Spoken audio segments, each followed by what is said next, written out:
Was that a lawful request? Yes. What law am I breaking by being here? You're filming car parks in this car park. And what law is that? What law is that breaking? Trespassing, you need to leave. And what is trespass a criminal matter, is it? Is that Alright guys, buckle up. This kicks off with a sharp confrontation that instantly raises the stakes. The auditor calmly asks the one question that matters. What law is actually being broken? Instead of clarity, he gets vague claims of trespass, exposing a gap between authority and understanding.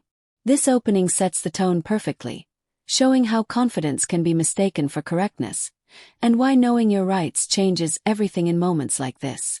Because when you think I'm doing something illegal, you come and accost me, but you were too busy to deal with these sorts of things 2 minutes ago when I reported an officer committing offences. I can't deal. If an officer has committed an offence, I can't deal with that. It's not on my level. It needs to go to a sergeant or higher up or our PSD. Well, so why don't you take the details, report it to a sergeant, but you're quite happy to come and accost me, but you can't deal with matters? In the reception. I don't want to go into the reception. I'm quite happy here. Okay. If you want to discuss it, if you want someone to listen... I don't want to discuss it. I've discussed it. I walked away after they left. Walked away. We've left it. That's it. She's followed me and accosted me after we've had that discussion in a public area. This is a private car park. Right. Yeah, for vehicles. I walked through a footpath that had no signage, nothing, saying no public access. It says no public right-of-way on the road sign for vehicles. A right-of-way applies to roads, not to pedestrian footpaths. There is a pedestrian footpath, no obstructions, no signage. This is a public area, whether it's private or public property. Alright guys, now the tension builds as the discussion shifts from accusation to logic. The auditor breaks down the difference between a road and a footpath, highlighting the absence of signage and restrictions. This is where the real substance begins. He introduces the concept of implied access, calmly dismantling the idea that simply being present equals wrongdoing. It's a clean, controlled pushback that forces the situation into a legal, not emotional space. Difference. What do you want to do? What do you want to gain? Be left alone. Okay. Who are you two? Sorry, you've come in and joined the conversation. Sorry? No problem, police officers. And what's your name and badge number? 89. 89? Yeah. DC, PC, DS? 89. PC, 89. And yourself? I'm DC 424. DC 424. And you're both based here? Yeah. But we're just saying, if you want, we can go over there, but we're just saying this is private property. This is a police car park. Okay. It's private property. So if you want to come back over there, by all means, we can go and try and sort out whatever your complaint is, but it's having it in our private property. Okay. We're not going to have that. So if you want to come over to the foyer, no problems at all. We can go and have a chat over there. But the foyer is private property as well. Yeah, but you can gain access. I can gain access to this. We've just been through that. We've just been through this. There's nothing for pedestrians. Why not? Because it's a secure, and it could be, you could pose a security. Well, it's not secure, is it? If I've just managed to walk in here, it's not secure, is it? All right. You say secure, but it's not. What's your purpose for being on this car park? Because our concern is... I'm making a video. It's a security breach that we're concerned about. So we're happy to talk to you, but while you're here, we've got... Alright guys, things escalate here as more officers step in, and the pressure starts to mount. With multiple voices reinforcing the same claim of private property, it becomes less about facts and more about authority. But the auditor doesn't fold. He questions every point, forcing them to justify their stance. This moment captures how quickly situations can intensify when numbers increase, even if the legal ground remains shaky. Warrant card or an ID card or something. You've given a call number. I've told you my colour. Thank you. Yeah, but your plane's closed, so I just want to see your warrant card as well. So I'm willing to listen to you. We're both willing to listen to you and hear what you have to say. But No, because you're just going to fob me off with the same stuff that the two PCs have. Private car park. Okay, so I'll give you a quick synopsis. Over here, please, because we're not... If a police, so you're a DC, so you're a ranking officer. No, we're all the same rank. You just said DC. Yeah. That's detective constable. Yeah. Is that not a higher rank than a police No, constable? Is it not? Okay, it's just a different area. In that case, then I don't want to talk. Then don't worry. I'll talk to a sergeant if you get me a sergeant. We've got a sign to say it's gated for a reason. Okay. So you see the no entry signs and that one. Like I said, private property, no public right of way. As we discussed, what right of way is not public access. A right of way is relevant to roads.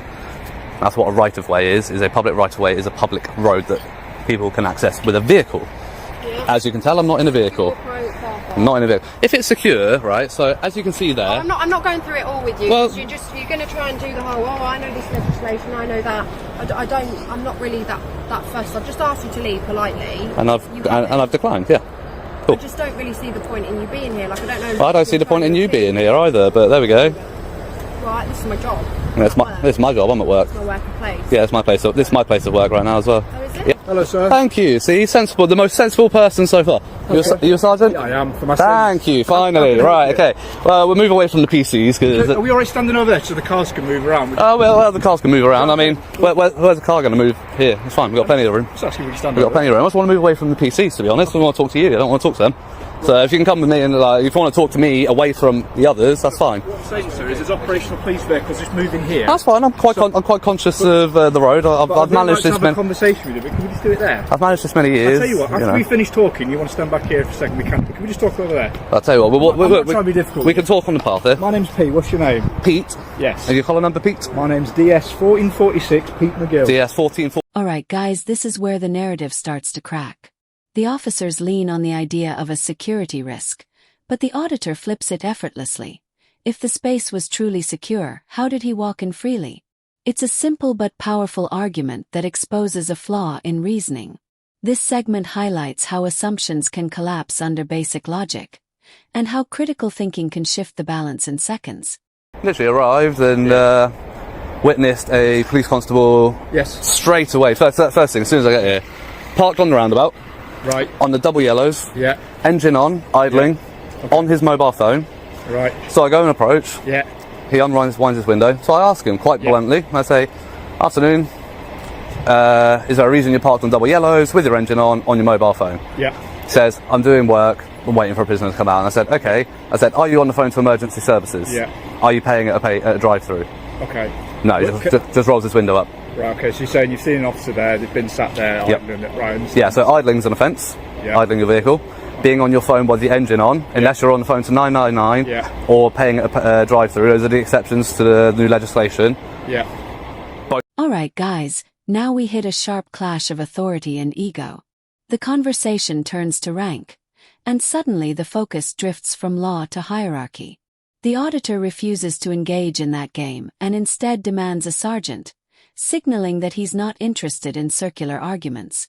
It's a brief but telling moment where frustration peaks, and you can feel the need for a more grounded voice to step in. Call me sir, or Power. You can call me Power. Yeah. Power? Yeah, let's go with Power. Yeah. I'll go with sir, because power just that's I didn't think you'd like it. That's why I said it. That's why I gave it as an option. I didn't think you would. Mr. Power, does that sound right to you? Mr. Power, that'd Go be with Mr. Power. No, my ego's not that big. Don't worry. Well, you've got yourself power, you can have a little one. Right, okay. Basically, mate, you are absolutely entitled to film any vehicles you want around here. Yep. Not a problem. If officers want to speak to officers, that's not an issue. Yep. The other thing I'd say is this area Yep. of the car is a private car park. It is. Work. Yep. So if you wanted to literally step on that pavement there and film my officers, film the cars, Yeah. there's not an issue whatsoever. So completely yeah, that's fine. I appreciate that. I appreciate Not a that. problem. So the discussion I was trying to have with them, or Yes. trying to tell them, right? So they're saying it's secure, it's restricted. You got the gates and all of that. I said, and that sign up there says private property, no public right of way. A right of way is a public road, Yes. right? It's not a public pavement. A right of way is a. This is a private. Yes, okay, premises. but I'm getting to that bit. Okay, bear with me. So yes, it's private, but in a private premises, you can still have a public area. A public area does not define whether it's public property This or isn't not. a public area. Okay, so. But you're wanting to check. No. So as I've walked up towards the reception area, and then I've literally walked through here. Yeah. No signage for pedestrians saying private property, no public access. You know what? That would be the Completely key. agree with you. Yeah. All right. So yes, it is private property. Until I was asked to leave, Yeah. it's publicly accessible. It's still public area. It's still a public area. It's still publicly accessible. The only thing is, you have the right to repeal that implied right of access. Yes. And you know what? Don't disagree with anything you've just said there, Mr. Yeah. Powell. Not a problem. There I we go. agree the signage should be better here. Yeah. But equally, you're here to do an audit. I'm guessing that's your role. Well done. To do that, yes. It's not my first. Alright guys, here comes the turning point. The arrival of the sergeant changes everything almost instantly. The tone softens, the approach becomes measured, and for the first time, there's a sense of structure in the conversation. Instead of pushing authority, the sergeant listens and engages. This moment shows what effective policing looks like: calm, composed, and rooted in understanding rather than control. Absolutely. Anything you've described so far, Yep. I don't have a problem with. In terms of the officer, and if you've had an issue, if you filmed something, if you do want to make a complaint about that... I don't want to go through online. I was told a sergeant could deal with it. I've got his collar number, I've got his name. I want to report that to you now. If you want to take down his details, then you can deal with it. Right, we can have a chat about whatever's happened there, but in terms of, you've raised a few things, haven't you? So right now, that implied consent of a sign is removed. So are we okay just standing over here now that that's been removed so we can talk? No, I'm still going to stay here. Okay, but what? But I'm trying to be courteous to you. I know, and I appreciate that, and that's why I'm not being as belligerent with you. But I am going to stand firm on where I stand, on where I am standing, literally. But I don't understand why, if we've just covered that it's private premises and that implied right has been removed. Yeah. Because I agree, it isn't enough signage. So can you help me understand that rationale? Because at the end of the day, they were.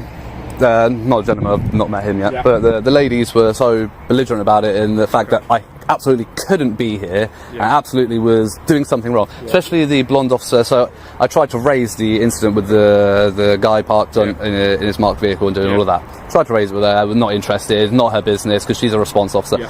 But then as soon as I come on here, she's got time to deal with that, but she can't deal with that. So you see what I mean? That seems like a favourability towards another police officer, the thick blue wall as we call it, standing behind the thin blue line, and not holding up her. No, I'm not saying you are, but she's not holding up her oath. Neither was the other gentleman I spoke to.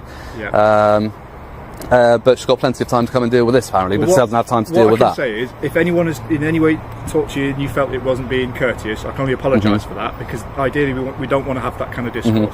It's not even about the courtesy. You're a switched on bloke. You know exactly what you do with these audits. You understand that they're going to provoke a reaction in terms of a security response. That's going to happen, isn't it? Not always. I've been to plenty of places, plenty of police stations, headquarters, where they just leave me to it.